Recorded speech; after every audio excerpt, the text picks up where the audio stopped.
अस्सलामुअलैकुम और good evening London. मैं हूं अहमद शाहीन। मैं हूं नीलम असलम। खुशामदीद आपको कहेंगे। गुड इवनिंग लंदन का आज पहला शो है। हम बहुत एक्साइटेड हैं क्योंकि आपके सामने हम लेकर आ रहे हैं मामूल से ज़रा हटकर ये शो। पूरी दुनिया से खबरें इसमें हम शामिल करेंगे और सिर्फ खबरें ही नहीं होंगी बल्कि आपकी खैर खबर भी लेंगे, आपसे भी कनेक्ट करेंगे, आपकी बातें होंगी और कुछ हिकमत की बातें भी होंगी, कुछ खेलों की बातें होंगी। इसके साथ हम बहुत कुछ होगा नाज़रीन, लेकिन सबसे अहम बात यह है कि नीलम असलम हमारे साथ होंगी। Neelam, welcome to Islam channel Urdu. बिल्कुल, इस्लाम चैनल उर्दू का हिस्सा बनकर मुझे बहुत खुशी हो रही है। मैं बहुत इंजॉय कर रही हूँ। सबसे बड़ी बात यह कि यहाँ का माहौल इतना अच्छा है और जो मुल्क से दूरी का एहसास है वो यहाँ आकर मेरा काफ़ी हद तक ख़त्म हो गया है। बहुत शुक्रिया नीलम। यकीनन नाजरीन, ये जो एक ब्रांड न्यू शो है इस्लाम चैनल उर्दू पे, गुड इवनिंग लंदन, इसमें मैं आपके साथ होऊंगा, नीलम आपके साथ होंगे और सबसे बढ़कर आप हमारे साथ होंगे। जैसे नीलम ने कहा, आपकी बात करेंगे और यकीनन जब ये बातें होंगी उसमें हम आपका फीडबैक भी लेंगे कि आपको प्रोग्राम कैसा लगा। सिर्फ ये ही नहीं बल्कि ये भी कि हमारे नाज़रीन क्या देखना चाहते हैं। बिल्कुल। और मुझे जब मैं पाकिस्तान में होती थी, खबरें पढ़ती थी, तो मुझे हमेशा एक एहसास होता था अपने ओवरसीज़ पाकिस्तानियों का जब मैं उनकी खबरें देती थी। और अब ये इतनी बड़ी अपॉर्चुनिटी है मेरे लिए कि अब ओवरसीज़ पाकिस्तानियों से मैं बराह रास्त मुखातिब होंगी, उनकी खबरें शामिल करूंगी और उनकी लाइव कॉल्स भी हम लेंगे। बिल्कुल। नीलम, आज के शो में हम क्या डिस्कस कर रहे हैं? आज के शो में काफ़ी कुछ है। दिल थाम कर आपने बैठना है। लेकिन सबसे पहले कुछ सीरियस खबरें हैं। कुछ 2021 का रिकैप करेंगे, पाकिस्तान में क्या कुछ होता रहा इसकी बात करेंगे, अफगानिस्तान की सूरत हाल इस वक्त इंतहाई अहम है उसका हम जायज़ा लेंगे, और ओमिक्रॉन से कब जान छूटेगी और इस वक्त क्या सिचुएशन है ये टॉप स्टोरीज में हम शामिल करेंगे। बिल्कुल। और इसके साथ साथ पाकिस्तान की सिचुएशन का भी जायज़ा लेंगे, ख़ासतौर पे जो वहाँ पे लॉ एंड ऑर्डर की सिचुएशन है। बहरहाल नाज़रीन, जो हमारी सबसे पहले मेरा ख्याल है नीलम, हम अगर दुनिया के हवाले से बात कर लें 2021, बल्कि दुनिया से पहले भी, ये तो बताइए आपका 2021 कैसा रहा? मेरा 2021 बहुत अच्छा रहा। 2021 में मैं लंदन आ गई हूँ और अब मैं आपके साथ बैठी हूँ, तो इससे ज़्यादा बेहतरीन मैं इसको सम अप नहीं कर सकती थी। लेकिन चूंकि पूरी दुनिया के लिए 2020 हो या 2021 हो एक डिफरेंट तरह के साल थे। हम ये नहीं कह सकते कि सबके लिए बहुत अच्छे थे। हर किसी ने स्ट्रगल की है, चैलेंजेस थे, कट डाउन्स का सामना करना पड़ा, बहुत सारे कारोबार बंद हुए। तो इस वजह से पूरी दुनिया के लिए मैं ये कह सकती हूँ कि मुश्तरका तौर पर ये एक चैलेंज था और पूरी जो मामूलाते ज़िंदगी थे वो भी ना सिर्फ मुतासिर हुए बल्कि नाज़रीन तब्दील भी हुए। हमने देखा लाइफस्टाइल था, उसमें बहुत मेजर तब्दीलियां लेके आना पड़ी। इसके साथ साथ मईशत थी, उसकी सूरत हाल, चाहे आप दुनिया के किसी भी खिते में मौजूद हो, ना सिर्फ आपकी पर्सनल लाइफ बल्कि उन खितों की भी जो लाइफ है माशी तौर पे, उसको हमने डिस्टर्ब होते हुए देखा। सबसे बड़ा मेरा कंसर्न था ना, और यकीनन आपका भी होगा और जो हमारे देखने वाले हैं इस वक्त उनका भी होगा, ट्रैवल बैन्स। इतने बैन्स लगे और टिकट्स, एयर फेयर्स बढ़ गए, और आने से पहले आपको टेस्ट कराना है, जाने के बाद आपको टेस्ट कराना है। तो ओमिक्रॉन की अहमद इस वक्त क्या सूरत हाल है? जी नाजरीन, नीलम ने जैसे कहा ओमिक्रॉन, तो 2021 में सबसे बड़ा कंसर्न रहा ओमिक्रॉन के हवाले से। पूरी दुनिया में इसके केसेस तेज़ी से सामने आए। और ओमिक्रॉन से भी पहले अगर नीलम मैं कुछ बात करूं इस कोविड की, आगाज़ से अगर हम देखें तो 328 मिलियन अफराद, यानी कि पूरी दुनिया में 328 मिलियन अफराद जो हैं वो इससे मुतासिर हुए, और तकरीबन 5.5 मिलियन अफराद नाजरीन अपनी जानों से हाथ धो बैठे। बरतानिया में केसेस की बात करें तो 15.2 मिलियन अफराद इससे मुतासिर हुए, और उनमें से 1,52,000 वो अब हमारे दरमियान नहीं है। इतनी बड़ी तादाद है नीलम। और डेथ टोल बहुत ज़्यादा रहा। यूरोप की बात की जाए, अगर इंग्लैंड की बात की जाए, जो ममालिक हैं जैसे पाकिस्तान है, इंडिया है, बांग्लादेश है, ये भी बहुत ज़्यादा इफ़ेक्ट तो हुआ यहाँ पर भी। इंडिया में तो हमने देखा कि एक सानहात ही वहाँ पर हमें देखने को आए कि जब वहाँ पर दफनाने के लिए भी जगह नहीं थी, और जो वो रसूमात होती हैं, आखिरी रसूमात, उसके लिए भी वहाँ पर जगह नहीं मिल रही थी। तो दुनिया ने बड़े ऐसे मनासिर देखे 2021 में कि जिनको शायद हम दोबारा कभी भी हम याद नहीं करना चाहेंगे, और हम नहीं चाहेंगे कि दोबारा कभी ऐसा किसी के साथ, किसी मुल्क के साथ हो। लेकिन ओमिक्रॉन की वजह से हम ये कह सकते हैं कि इस वक्त पूरी दुनिया में एक दिन में इतने ज़्यादा केसेस रिकॉर्ड हो रहे हैं, नए नए रिकॉर्ड बन रहे हैं। अभी पाकिस्तान में भी, कराची में इस वक्त बहुत सारे केसेस रिपोर्ट होना शुरू हो गए। बिल्कुल। और नाज़रीन, हम दुआगो भी हैं उन खितों के लिए जहाँ पे ये केसेस तेज़ी से बढ़ रहे हैं, और जहाँ पर ये केसेस अब कम होना शुरू हो गए हैं उस पर हम शुक्रगुजार भी हैं। और आपसे भी ये दरख्वास्त करेंगे कि गालिबन अब हमें चाहे ओमिक्रॉन हो, डेल्टा हो, बहरहाल ये जो कोविड है अब इसके साथ ही रहना पड़ेगा। इसलिए वैक्सीनेशन बहुत ज़रूरी है और जिनके पास मौका है बूस्टर जैब्स का वो भी यकीनन जाएं, क्योंकि अब लंदन में तो जो 12 से 15 साल की उम्र के जो बच्चे हैं, मैं उनको कह सकती हूँ, वो भी जाके बूस्टर जैब लगवा सकते हैं। कुछ कंट्रीज़ में ऑब्वियसली सिचुएशन उस तरह से नहीं है और यमन वो कंट्री है इस वक्त जहाँ पर सबसे ज़्यादा कम वैक्सीनेशन रेट है। हम पूरी दुनिया से यही अपील करेंगे कि जो आपके आसपास ऐसी कंट्रीज़ हैं जो थर्ड वर्ल्ड जिनको आप कहते हैं या डेवलपिंग कंट्रीज़ हैं, उनको भी देखें, उनको ज़्यादा से ज़्यादा इमदाद दें ताकि वहाँ पर भी लोगों की वैक्सीनेशन मुकम्मल हो सके। बिल्कुल, जहाँ आपने बात की इमदाद के हवाले से, वैक्सीन की इमदाद के हवाले से, वहाँ ही बहुत ज़रूरी है एक ऐसा मुल्क, एक ऐसा ख़ित्ता जहाँ पे लोगों को सिर्फ वैक्सीन ही नहीं बल्कि हर ज़रूरियात ज़िंदगी की अशद ज़रूरत है, यानी कि अफ़गानिस्तान। नाज़रीन, अफ़गानिस्तान जो है 2021 अफ़गानिस्तान के हवाले से बहुत एक चैलेंजिंग साल रहा। हमने देखा हुकूमत की तब्दीली हुई और जिस तरह से ये हुकूमत तब्दील हुई उसके मनाजिर भी आपने देखे। मुश्किल वक्त रहा अफ़गानिस्तान के लिए, अफ़गानिस्तान की आवाम के लिए। बहुत बड़ी तादाद में अफ़गान आवाम को अपने मुल्क से हिजरत करना पड़ी, बहुत बड़ी तादाद में मुल्क के अंदर भी और फिर बहुत बड़ी तादाद में जो हैं वो लोग मुल्क से बाहर भी गए। बिल्कुल ऐसा ही आपने निशानदेही की अहमद के इस वक्त सबसे बड़ा इंसानी अलमिया अफ़गानिस्तान में है और पूरी दुनिया जो है वो खामोश दिखाई दे रही है।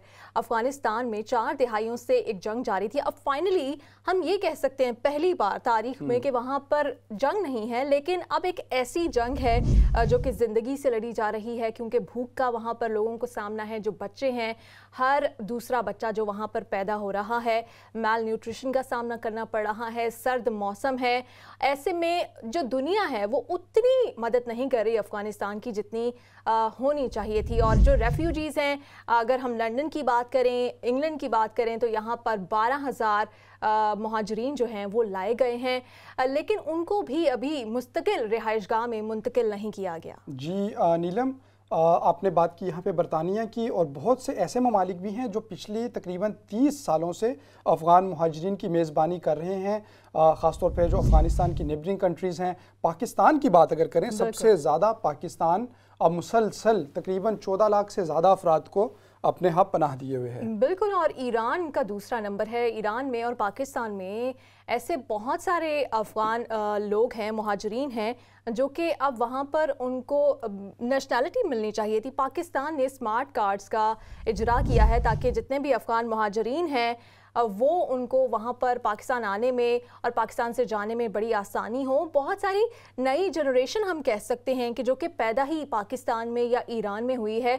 तो पाकिस्तान और ईरान को बड़ा क्रेडिट जाता है जिस तरह से उन्होंने मुश्किल की इस घड़ी में, और इससे पहले कई दिहाइयों से वो अफ़गान मुहाजिरीन का जो साथ दे रहे हैं, उनकी मदद कर रहे हैं। और इसी तरह से जर्मनी और टर्की ने भी बहुत सारे ममालिक हैं। लेकिन जैसा कि नीलम आपने भी कहा और हमारे नाज़रीन ने चार्ट में देखा भी कि पाकिस्तान को ये एजाज़ हासिल है कि वो मुसलसल अफ़गान अवाम की बड़ी तादाद में मेज़बानी कर रहा है। बहरहाल हम दुआ गो हैं अफ़गानिस्तान में अमन के लिए, अफ़गानिस्तान की सलामती के लिए।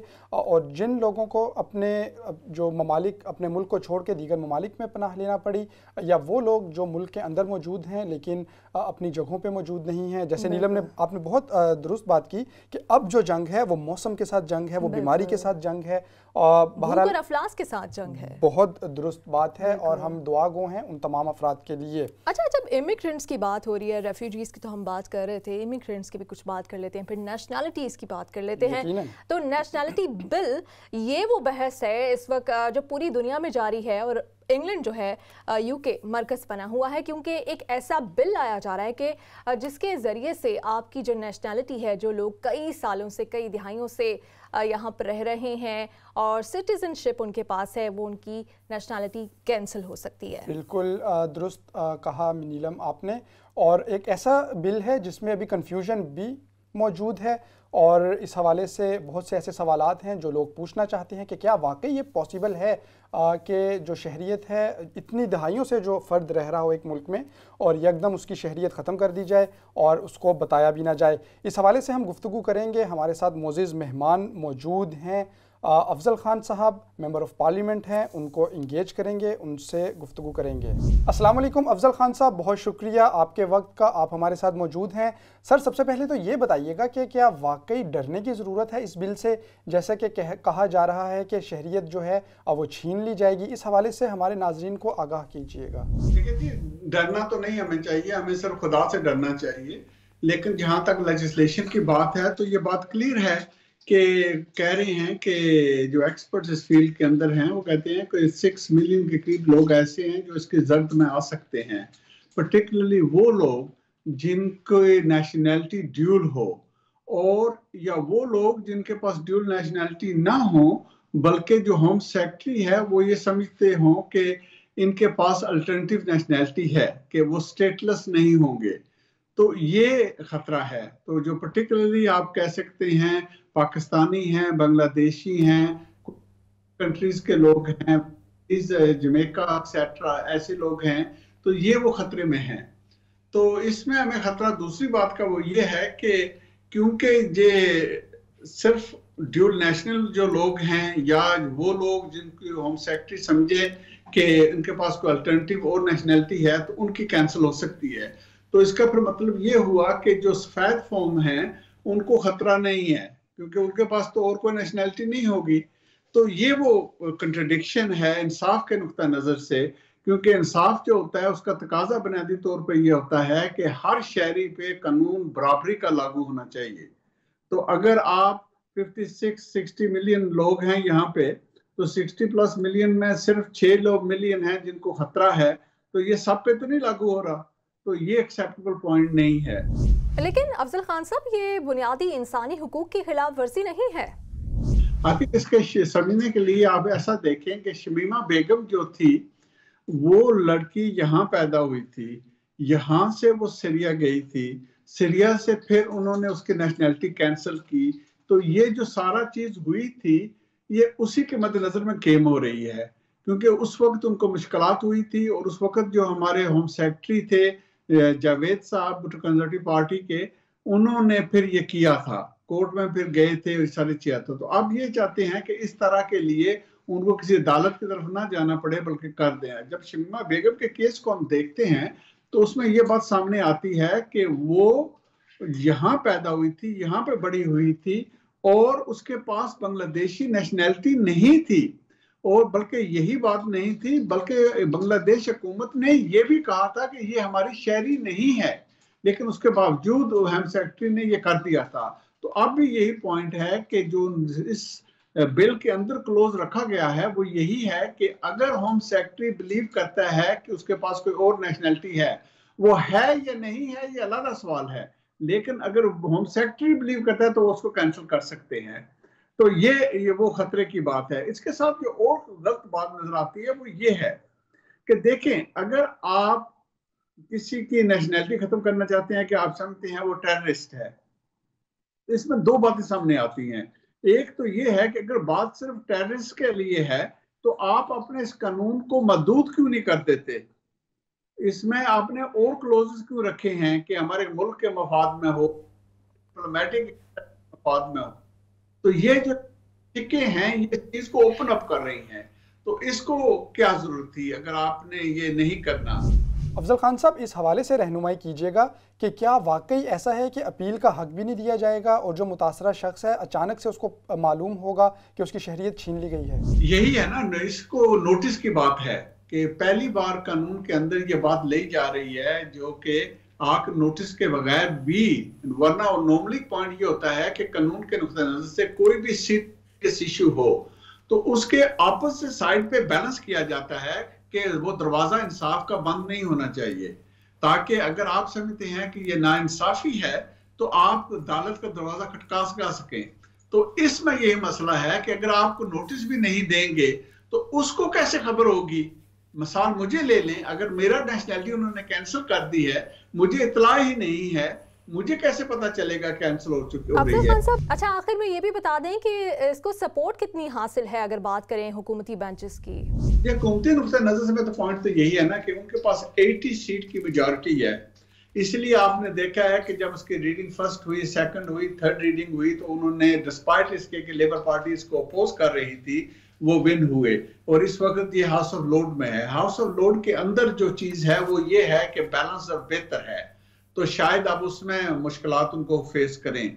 लेकिन हमारी कम्युनिटी का फर्ज बनता है कि वो अपने आप को एंगेज करें इस इश्यू के साथ और अपने एमपीज को रीच आउट करें, क्योंकि हाउस ऑफ लॉर्ड से बिल वापस आएगा हाउस ऑफ कॉमन्स में, तो ताकि लोगों को समझ हो कि खतरा क्या है, फिर वो अपने एमपीज को बता सकें। और एमपीज अगर पर्टिकुलरली वो लोग जो कंजर्वेटिव एमपी हैं या वो लोग जो कंजर्वेटिव पार्टी के अंदर हैं, ये अब उनका फर्ज बनता है कि इस चीज पे प्रेशर डेवलप करें कि उनके जो कंजर्वेटिव एमपी हैं, जो उनकी वोट से एमपी बनते हैं, वो ऐसा कानून ना लागू कर दें जिसका उनको खतरा है।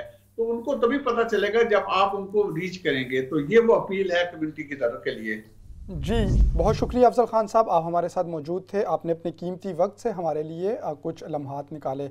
नीलम, वाकई जैसे अफजल खान साहब ने कहा और हम न्यूज़ में भी देख रहे हैं, अब तो बहुत तवातुर के साथ इस हवाले से गुफ्तगू हो रही है, यकीनन कंसर्न्स हैं अभी भी लोगों के। लोग काफ़ी ज़्यादा डरे हुए हैं और डरना बनता भी है, क्योंकि ये जो इंसानी हुकूक हैं उनकी भी खिलाफ वर्जी है। खैर, इंसानी हुकूक की खिलाफ वर्जी की बात होती है तो फिर कहीं ना कहीं तस्करा आ जाता है साउथ एशियन कंट्रीज़ का भी, और पाकिस्तान की बात कर लेते हैं। सियासी हालात तो 2021 में सबके सामने ही रहे कि ऐसा लग रहा था कि तारीख की सबसे जो ठंडी और हल्की ऑपोजिशन है इसका सामना करना पड़ा। बिल्कुल आसान अपोजिशन जो गालिबन बोलने में तो बहुत ज़्यादा तेज़ हैं। आप देखें, हमने देखा बहुत सारी प्रेस कॉन्फ्रेंस होती रहीं, बड़े बड़े दावे किए गए कि हम मार्च करें, लॉन्ग मार्च और शॉर्ट मार्च, लॉन्ग मार्च, एहतजाज, धरना, लेकिन हकीकत में तो बहरहाल कि आपके ख्याल में जो मौजूदा हुकूमत है वो खुश होगी सारी सिचुएशन से? बिल्कुल, लेकिन इतनी भी आसानी नहीं है मौजूदा हुकूमत के लिए, क्योंकि इस बार अपोजिशन का जो हकीकी किरदार है वो मुझे लगता है कि सिविल सोसाइटी और सोशल मीडिया ब्रिगेड जो है वो निभा रही है। क्योंकि हम देखते हैं कि कोई भी इशू आता है, मरी का इंसिडेंट भी हुआ तो ट्विटर पे लोगों ने काफ़ी ज़्यादा खान साहब को तनकीद का निशाना बनाया, गवर्नमेंट को तनकीद का निशाना बनाया, जिसके बाद जो हुकूमती मशीनरी है वो भी एक्टिव हुई। तो इस वक्त जो गवर्नमेंट है उसकी जो हम कह सकते हैं बाकायदा ऑपोजिशन हो रही है, वो मीडिया कर रहा है, वो सिविल सोसाइटी कर रही है, और वो सोशल मीडिया पे जो वॉरियर्स बैठे हैं जिनको मैं कहती हूँ वो कर रहे हैं। बहुत दुरुस्त बात की आपने। अच्छा, पाकिस्तान के हवाले से ही बात हो रही है और जैसे आपने सोशल मीडिया का भी जिक्र किया, तो नाजरीन यकीनन हमने देखा सोशल मीडिया ने और सिविल सोसाइटी ने ख़ास तौर पे 2021 के दौरान बहुत काम किया है ऐसे इश्यूज़ हाईलाइट करने के लिए जो इससे पहले हम देखते थे किसी न किसी वजह से दब जाया करते थे, उसके ऊपर बहुत ज़्यादा डिस्कशन नहीं होती थी और इस वजह से उस जो जराइम थे वो इतने संगीन जराइम वो हम कंटिन्यू होते हुए देखते थे। कुछ बड़े वाक़यात पेश आए पाकिस्तान में, उस हवाले से भी कुछ कुछ जो बात है वो आपके सामने रखेंगे। नीलम, कैसा रहा 2021 पाकिस्तान में लॉ एंड ऑर्डर के हवाले से? पाकिस्तान में 2021 लॉ एंड ऑर्डर की अगर बात की जाए तो वैसा ही रहा जैसे पहले इससे साल रहते हैं, लेकिन एक तब्दीली जो कि महसूस की गई तब्दीली आने के बाद वो ये कि लोगों ने आवाज़ उठाई। कुछ केसेस आए जैसे कि उसामा सत्ती केस था जिसमें एक नौजवान लड़के को मारा गया और सिक्योरिटी फोर्सेस के लोग ही उसमें शामिल थे। उसके बाद नूर मुकद्दम केस आया, उस्मान मिर्ज़ा केस आया, जो कि वफाकी दारुल हुकूमत में ही ये तीनों बड़े केसेस पेश आए, जिसके बाद लोग हम आवाज़ थे कि हमें सिर्फ और सिर्फ इंसाफ चाहिए। क्योंकि देखा जाए तो तीनों जो केसेस थे उसमें 62 शख्सियात, 62 लोग, अमीर लोग मुलव्विस थे। तो इस केसेस के बारे में हम जायज़ा ले लेते हैं और क्या कुछ होता रहा 2021 में और अभी इनका क्या स्टेटस है वो हम जान लेते हैं। हमें पाकिस्तान से ज्वाइन कर रहे हैं, इस्लामाबाद से ज्वाइन कर रहे हैं, रिपोर्टर हैं और बड़ी गहरी नज़र रखते हैं, कोर्ट के इश्यूज़ को कवर करते हैं और ख़ास तौर पर अगर उस्मान मिर्ज़ा केस और नूर मुकद्दम केस की बात की जाए तो बड़े अच्छे अंदाज में इन्होंने कवर किया। फ़याज़ महमूद ने हमें ज्वाइन किया है। अस्सलाम वालेकुम फ़याज़, कैसे हैं आप? और ये बताइए 2021 में ये 3 केसेस आए, सिविल सोसाइटी का रिस्पांस कैसा था और आपने कैसे इनको कवर किया, कैसे पाया? अगर आपको मैं थोड़ा सा इसमें बैकग्राउंड बताऊं तो इस्लामाबाद की हद तक हम इसको थोड़ा सा अगर हम महदूद कर लें, क्योंकि मैं इस्लामाबाद में जॉब कर रहा हूं और इस्लामाबाद को ही रिपोर्ट करता हूं, तो हम अगर सिर्फ इसकी बात करें तो 3 ऐसे मेजर केसेस थे जिन्होंने इस्लामाबाद को नहीं बल्कि पूरे पाकिस्तान को हिला के रख दिया था। नंबर 1 जो उसामा सत्ती कत्ल केस, पुलिस एहलकारों के हाथों एक नौजवान को कत्ल कर दिया गया। जनवरी का महीना ही था, 2021 का जो आगाज़ है उस खबर से हुआ और उसने social media, main stream media और उसके अलावा तमाम तर जितने भी चैनल थे उन सब पे एक ही खबर थी कि उसामा सती को इंसाफ दो। लेकिन उसके पेरेंट्स आज भी 1 साल गुजरने के बावजूद इंसाफ के लिए कोशिश हैं कि उनको इंसाफ मिल जाए, उनके जो बेटे का नाहक कत्ल हुआ है उसका उनको इंसाफ मिले। एक वो हुआ। दूसरा मामला जुलाई में ही सामने आया और वो जुलाई में सामने ये आया कि उस्मान मिर्ज़ा, जिसके सामने एक निहत्ती लड़की और एक लड़का बेबस और लाचार दिखाई दे रहे थे, उनके ऊपर एक जुल्म और तशद्दुद की इंतहा कर दी गई थी और उसके बाद वो भी केस चला और उस पर भी पूरा पाकिस्तान हिल के रह गया था कि ये क्या हुआ है। तीसरा जो मामला है वो है नूर मुकद्दम का, जो 20 जुलाई को सामने आया और वो भी 2021 में ही था और इसमें भी रियासत ने नोटिस लिया और रियासती इदारे मुतहरिक हुए क्योंकि इस्लामाबाद में सिर्फ प्राइम मिनिस्टर हाउस से, ऐवान सदर से, सुप्रीम कोर्ट ऑफ पाकिस्तान से चंद किलोमीटर के फासले पर ये वाक़या हुआ और F7 में एक निहत्ती लड़की को घर में उसका सर तन से जुदा करके कत्ल कर दिया गया। ये कहीं दूर दराज इलाकों में नहीं हुआ बल्कि इस्लामाबाद में हुआ, तो इसने भी हिला के रख दिया था और उसके बाद जो हमारी रियासती मशीनरी है वो मुतहरिक हुई। इसमें कोई शक नहीं है कि नूर मुकद्दम कत्ल केस और उस्मान मिर्ज़ा का जो केस है इसमें रियासत ने बड़ी जानफशानी से काम किया। जो हमारे पुलिस इदारा है उसने बड़ा ज़बरदस्त काम किया। फयाज, अगर तीनों केसेस के हवाले से बात करें और ये बता दीजिएगा इस वक्त क्या सिचुएशन है तीनों केसेस की? तीनों का ट्रायल चल रहा है। उसामा सती जो कत्ल केस है उसमें जो गवाहान हैं वो अभी तक इतने ज़्यादा नहीं हुए, लेकिन नूर मुकद्दम कत्ल केस और उस्मान मिर्ज़ा जो हरासा करने वाला केस है इसमें तमाम तर गवाहान मुकम्मल हो चुके हैं। जैसा कि नूर मुकद्दम कत्ल केस की बात करें तो इसमें जो आखिरी जो प्राइवेट विटनेस थे वो शौकत मुकद्दम साहब थे, उनका बयान भी हुआ, उस पर क्रॉस एग्जामिन भी कंप्लीट हो गया।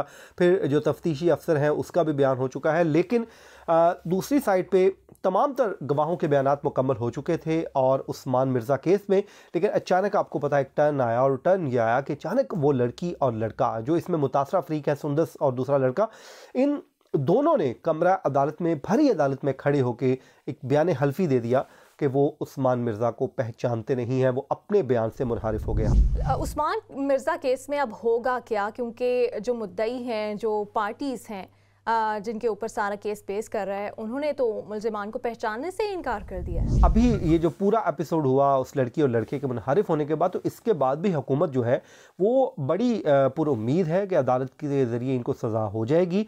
और जो वफाकी वज़ीर इत्तलात हैं फवाद चौधरी साहब, उन्होंने भी ट्वीट किया था कि इस तरह के केसेस को मंतकी अंजाम तक पहुँचाना बहुत ज़रूरी है। ऑल्दो चैलेंजिंग है, जो वकला हैं वो ये कहते हैं कि लड़की और लड़के के मुनहरिफ होने के बाद केस वीक ज़रूर हुआ है लेकिन ख़त्म नहीं हुआ।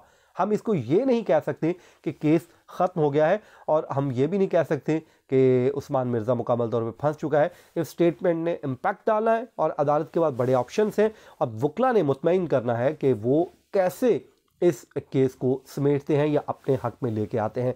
तो ये सिचुएशन है, अब देखते हैं। अब चंद ही दिन है इसमें नूर मुकद्दम कत्ल केस और उस्मान मिर्ज़ा केस का जो हतमी फैसला है वो एडिशनल सेशन जज अता रब्बानी साहब सुनाने वाले हैं।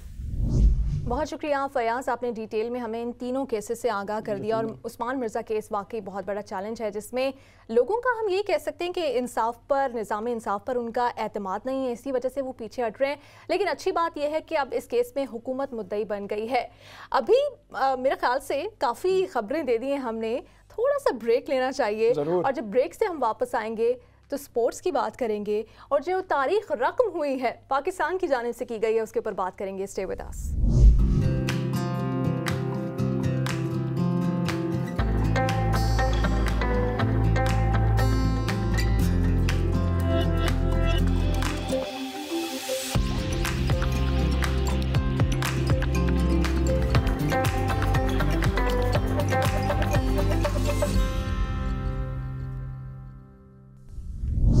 वेलकम बैक नाजरीन, गुड इवनिंग लंदन में एक मरतबा फिर खुश आमदेद।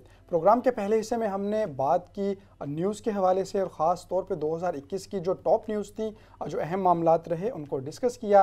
प्रोग्राम के दूसरे हिस्से में हम क्या कर रहे हैं? पहले तो मुझे सबसे बड़ा इख्तिलाफ ये है कि आपने कहा कि 2021 की जो टॉप स्टोरीज थी वो आपने कवर कर ली, जबकि मेरे लिहाज से तो वो तो अब कवर करेंगे। हाँ, क्योंकि और शाम का वक्त है, सब चाय तो पी ही रहे होंगे, तो मुझे लगता है ये खबर ऐसी है कि इसके साथ मिठाई भी होनी चाहिए, थोड़े समोसे भी मंगवा लें और आप भी अपने घर में समोसे वगैरह पास रख लें, चाय पी लें, क्योंकि हम वो खबर देने लगे हैं जिसने तारीख रकम की है। और जिस खबर को जितनी बार भी सुना जाए, देखा जाए, तो वही लम्हात दोबारा से आंखों के सामने आ जाते हैं। आप भी उन्हीं लोगों में से हैं जो बार बार फिर जाके अगर पाकिस्तान कोई मैच जीत जाए तो वो देखते रहते हैं। मैं जब भी अपनी सोशल मीडिया को स्क्रॉल डाउन करता हूँ तो अक्सर वही वीडियोस, वही क्लिप्स नज़र आ जाते हैं। अब पता नहीं वो उन कंपनीज को पता है कि मुझे उसका शौक है या मैंने वो देखे इतनी ज़्यादा दफ़े, क्या वो कहता है कि यही देखा करो। वैसे तारीख रकम क्या हुई, आप बता क्यों नहीं रही, या आपको लग रहा है कि लोगों को पता नहीं, है? क्योंकि ये सेगमेंट आपका, मेरे ख्याल में आपका पसंदीदा भी है, आप इसको सबसे ज़्यादा लाइक भी करती हैं, आपका फेवरेट है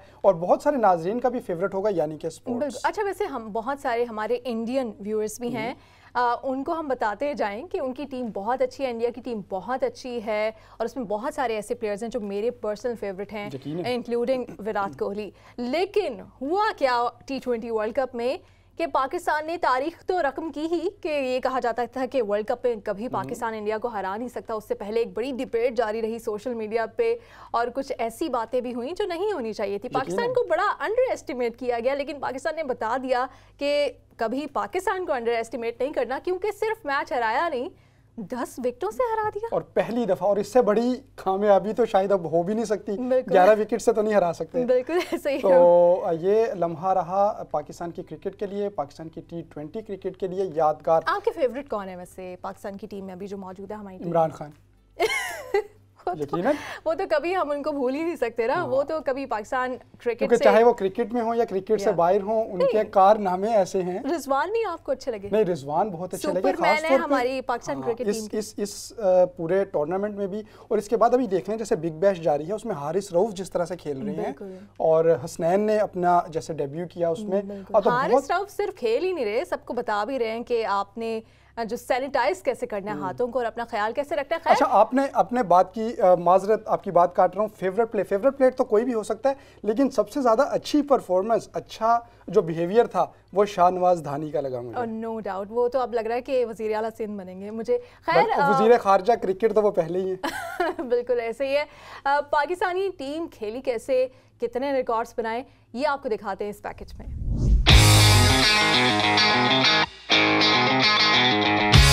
नाज़रीन, पैकेज आपने देखा और इसमें तकरीबन तमाम ही वो बातें और लम्हात कवर किए हैं नीलम ने, जो पाकिस्तान 2021 में पाकिस्तान की क्रिकेट के हवाले से यादगार तरीन रहे। बिल्कुल, 2021 ऐसा साल है पाकिस्तान की क्रिकेट की तारीख में जो हम शायद याद करेंगे कि जैसे हम 1992 को हमेशा याद करते हैं। खैर, क्रिकेट से रिलेटेड, फुटबॉल से रिलेटेड तमाम खबरें इस शो का हमेशा ही हिस्सा रहेंगी, लेकिन कुछ बात करनी पड़ेगी। 2021 की जब बात आती है तो कुछ ऐसी अजीम हस्तियां हमें छोड़कर चली गईं, उनका तज़किरा करना बड़ा ज़रूरी है।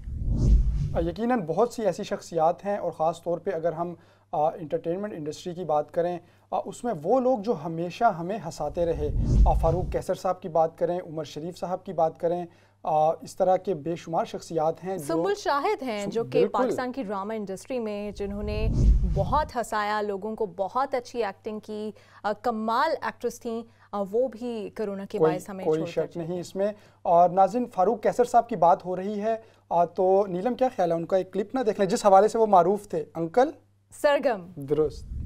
To the producer Pakistan television corporation, CARPORTANATION nation.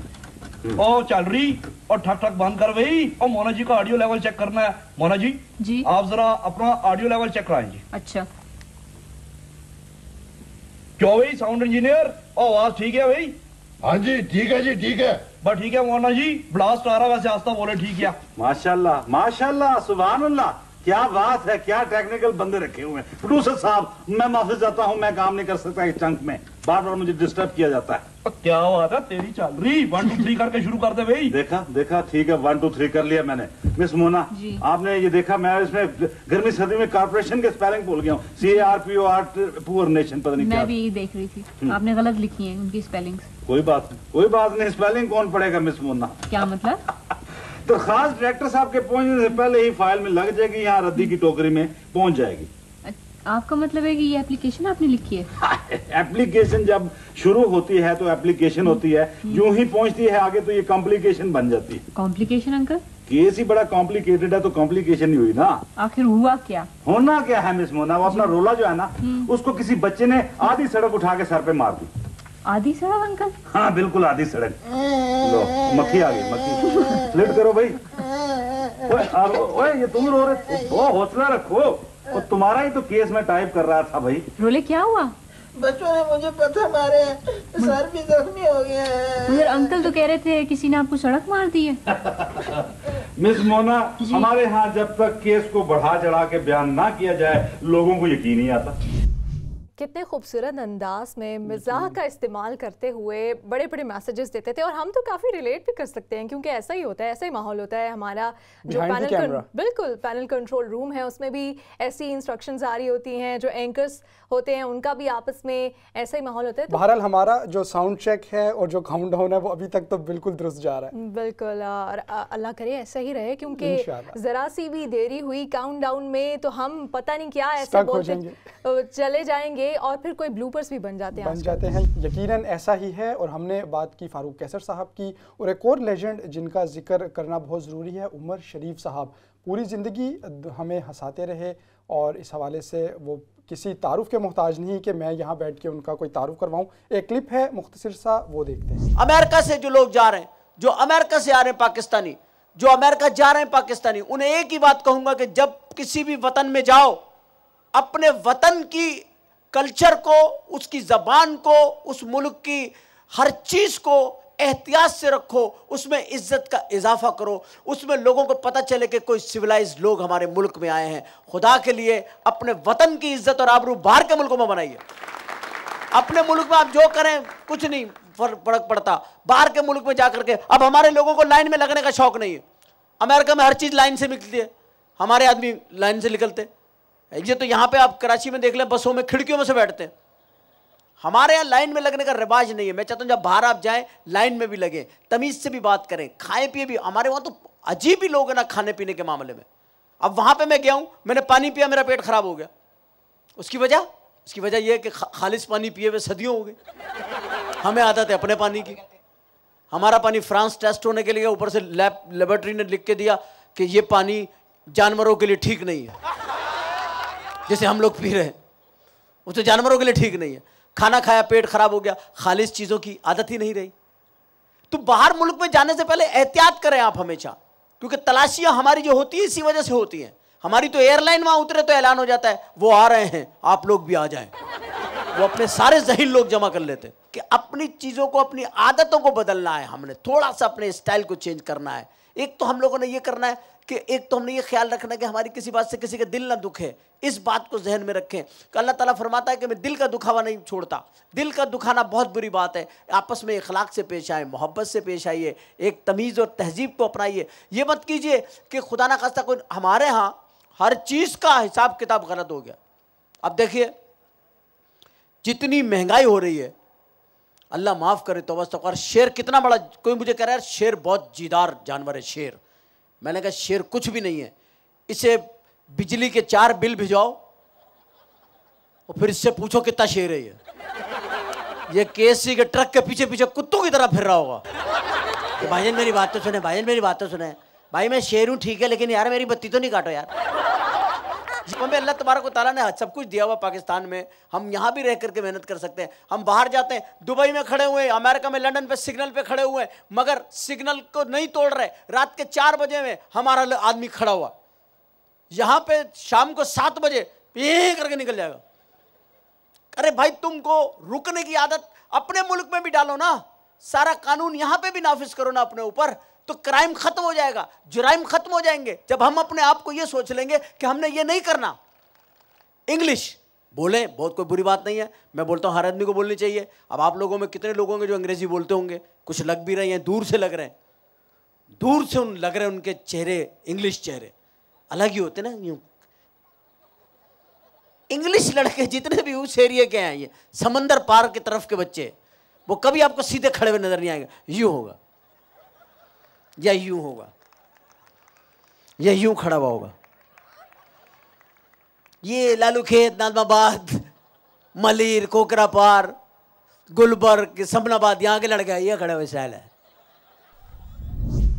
इंतहाई खूबसूरत इंसान, मैं तो ये कह सकती हूँ कि सदियों में पैदा होते हैं ऐसे इंसान, और हमारे पास तो इनकी अभी रिप्लेसमेंट भी नहीं आई। और ये वो लोग हैं कि वाकई इनके बारे में कहा जाता है कि मिलने के नहीं नायाब हैं। हम कितने खूबसूरत अंदाज में सिर्फ गुफ्तगू कर रहे थे और लोग उससे महसूस भी हो रहे थे और फिर कुछ सीखने का अच्छा, वो गुफ्तगू बराए गुफ्तगू भी नहीं थी। हमने देखा कि कितने दोनों अफराद की अगर बात करें, मसाइल की निशानदही कर रहे हैं, किसी कोई अगर वो नसीहत भी कर रहे हैं तो मजाक के अंदाज में, ताकि लोगों को वो गिरा ना गुजरे, उनकी तबीयत पे भारी ना रहे और मज़ा ही मज़ा में वो कुछ सीख भी जाएं। और यही तो आजकल चीज़ मिसिंग है पाकिस्तान में। अगर देखा जाए कि अभी जो मज़ाक के एंटरटेनमेंट के शोज़ आ रहे हैं उसमें ऐसी गुफ्तगू की जा रही है, ऐसी लफाजी की जा रही है कि आप फैमिली के साथ बैठकर वो शोज़ नहीं देख सकते। वो सिर्फ और सिर्फ उनका मकसद गालिबन मज़ाह तो है, लेकिन तरबियत उसमें से मिसिंग है, या बहुत सी ऐसी चीज़ें कि कुछ अल्फाज के साथ लोगों को कुछ सिखाया भी जा सके। बिल्कुल, जैसे आपने सिखाने की बात की तो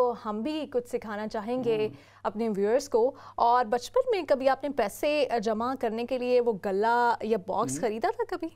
बहुत दफ़ा कभी पैसे भी यही होता है कि हम ले तो लेते हैं लेकिन फिर उसमें फिर चेक करते रहते हैं कि अच्छा, जो पैसे डालते रहते हैं और रात को निकालते रहते हैं। हमने तो उसके नीचे एक लकीर से और थोड़ी सी ऐसी प्लेस भी रखी हुई थी, जब ज़रूरत पड़े उसको निकाल लिया जाए। ये ऐसे ही करते हैं, वैसे मैक्सिमम लोग ऐसे ही करते हैं, लेकिन फिर भी एक अच्छी एक्टिविटी होती है। थोड़ा सा हमें पता चलता है बचपन में, जब बच्चों को ये दिया जाता है कि आपने अपना बजट कैसे बनाना है, आपने सेविंग कैसे करनी है, तो कॉइन बॉक्स आप घर में भी बना सकते हैं। और ये कैसे बना सकते हैं हम आपको दिखाएंगे एक मुख्तसर से क्लिप में।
जब बच्चों को सिखाने की बात हो रही है तो सिर्फ हमने सेविंग नहीं सिखानी, तरबियत भी करनी है। तरबियत बहुत ज़रूरी है, बल्कि वो तो सिर्फ बच्चों की नहीं करनी, हमें अपने बड़ों की, अपने इर्द गिर्द मौजूद अफराद की भी करनी है। मैं 100% आपकी बात से अग्री करती हूँ, और वो क्यों करती हूँ ये हम जानेंगे। डॉक्टर सैयदा आरिफा वो हमें बता रही हैं, एजुकेशनिस्ट हैं, कि तरबियत कितनी इम्पॉर्टेंट है और इस वक्त हमारी क्या सूरत हाल है। क्लिप देखते हैं, फिर डिटेल में बात करते हैं। हमने सोचा ये तो तरबियत तो कमज़ोर लोगों का काम होता है, लाहौल वाला क़ुव्वत। हम कोई कमज़ोर है जो हमारी तरबियत होगी? हम तो अज़ल दिन से पढ़ पुख्ता, जिसे हम पंजाबी में कहते हैं, हमें तो सब कुछ मालूम है, हम क्या करेंगे जानकर। मगर तरबियत ये थी जो ये सिखाती थी कि मोहब्बत का भी सलीक़ा होता है, मगर उससे बेहतर सलीक़ा नफ़रत करने का होता है। हम मोहब्बत अब इसलिए नहीं कर पाते कि हमें नफ़रत करना नहीं आती। हम मोहब्बत करते हैं फ़ायदा हासिल करने के लिए और नफ़रत करते हैं दुश्मनी पालने के लिए। हमने लफ्ज़ों के मानी बिल्कुल आसानी से ख़त्म कर दिए। मुझे इतना अफसोस है, और मैं समझती हूँ कि तरबियत के बग़ैर कोई माशरा चाहे कितना अमीर हो जाए, और हमारी अमारत में तो कोई शक ही नहीं रहा। यकीन मानिए, अगर IMF सचमुच एक दिन को पाकिस्तान आ जाए और पाकिस्तान के बड़े शहरों लाहौर या कराची में सड़कों पे गाड़ियां चलती देख ले, तो जो कुछ देने का वादा किया है वो भी नहीं देंगे। दूसरी बात, तरबियत एक और काम सिखाती है। तरबियत सिखाती है कि जितना दामन है बस उसी में जिंदा रहना सीखो। जितना दामन है, कम है तो कम और ज़्यादा है तो ज़्यादा। वैसे तो गालिब हमारी समझ में नहीं आता। मुझसे बहुत से लोग कहते हैं, doctor Arfa, I love Ghalib, I love Ghalib, but what can I do, I don't know Urdu.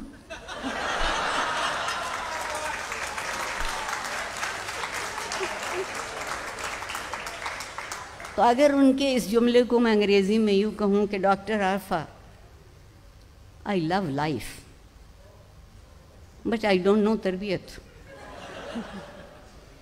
ज़िंदगी से मोहब्बत करने के लिए तरबियत चाहिए, और तरबियत उस चीज़ का नाम है जब आप अपने आप से उठ के ज़िंदा रहना सीखते हैं। अगर आप शिरकत करना जानते हैं और शरीक करना जानते हैं। हमने क्या किया कि अब मैं और आप बैठे हैं ना यहाँ, मैं आपसे बहुत पहले से बैठी हूँ और बड़े बड़े फ़लसफ़े हमने आज झाड़ दिए हैं, कोई बचा नहीं है बात, मगर अब हम आपस में बात नहीं करते। मुकालमा ख़त्म हो गया हमारे दरमियान से। कितनी बातें तो मुकालमे ही में तय हो जाती थी। कोई खफा होता था तो उससे जाके पूछते थे कि क्यों खफा हो, वो थोड़ी देर तो नहीं बताते थे और नाराज़ होते थे। अगर आप उनसे बहुत रसान ठंडे दिल से पूछते थे कि नहीं जी चाहता है, बताइए हमसे क्या गलती हुई, आप क्यों खफा हैं, और अगर आपको अपनी गलती पता चल जाती, दुरुस्ती उसी दिन शुरू हो जाती है जिस दिन आप अपनी गलती को तस्लीम कर लेते हैं। बहुत खूबसूरत और मुख्तसर अल्फाज में डॉक्टर साहिबा ने बताया कि किस तरह से हम दुनिया को रहने की एक बेहतर जगह बना सकते हैं। और बहुत अच्छी बात नीलम उनकी ये लगी कि मोहब्बत जो है वो तो हर कोई करता है, जिस तरह से भी करता है बहरहाल, लेकिन नफ़रत का भी एक सलीका होना चाहिए। बिल्कुल, एक ज़र्फ़ होना चाहिए, एक सलीका होना चाहिए। हमारे शो का वक्त बिल्कुल इस वक्त ख़त्म हो चुका है। हर मंगल शाम 6 बजे हम आपके सामने दुनिया भर की खबरें लेकर आते रहेंगे, आपकी बात भी करेंगे, और आपका फ़ीडबैक हमारे लिए बड़ा अहम है। आप हमें ईमेल कर सकते हैं, हमारे जितने भी सोशल मीडिया प्लेटफॉर्म्स हैं वहाँ पर आकर भी अपनी राय का इजहार कर सकते हैं। इसके साथ ही इजाज़त दीजिए हमारे लंदन स्टूडियो से। गुड इवनिंग लंदन और अल्लाह हाफिज़।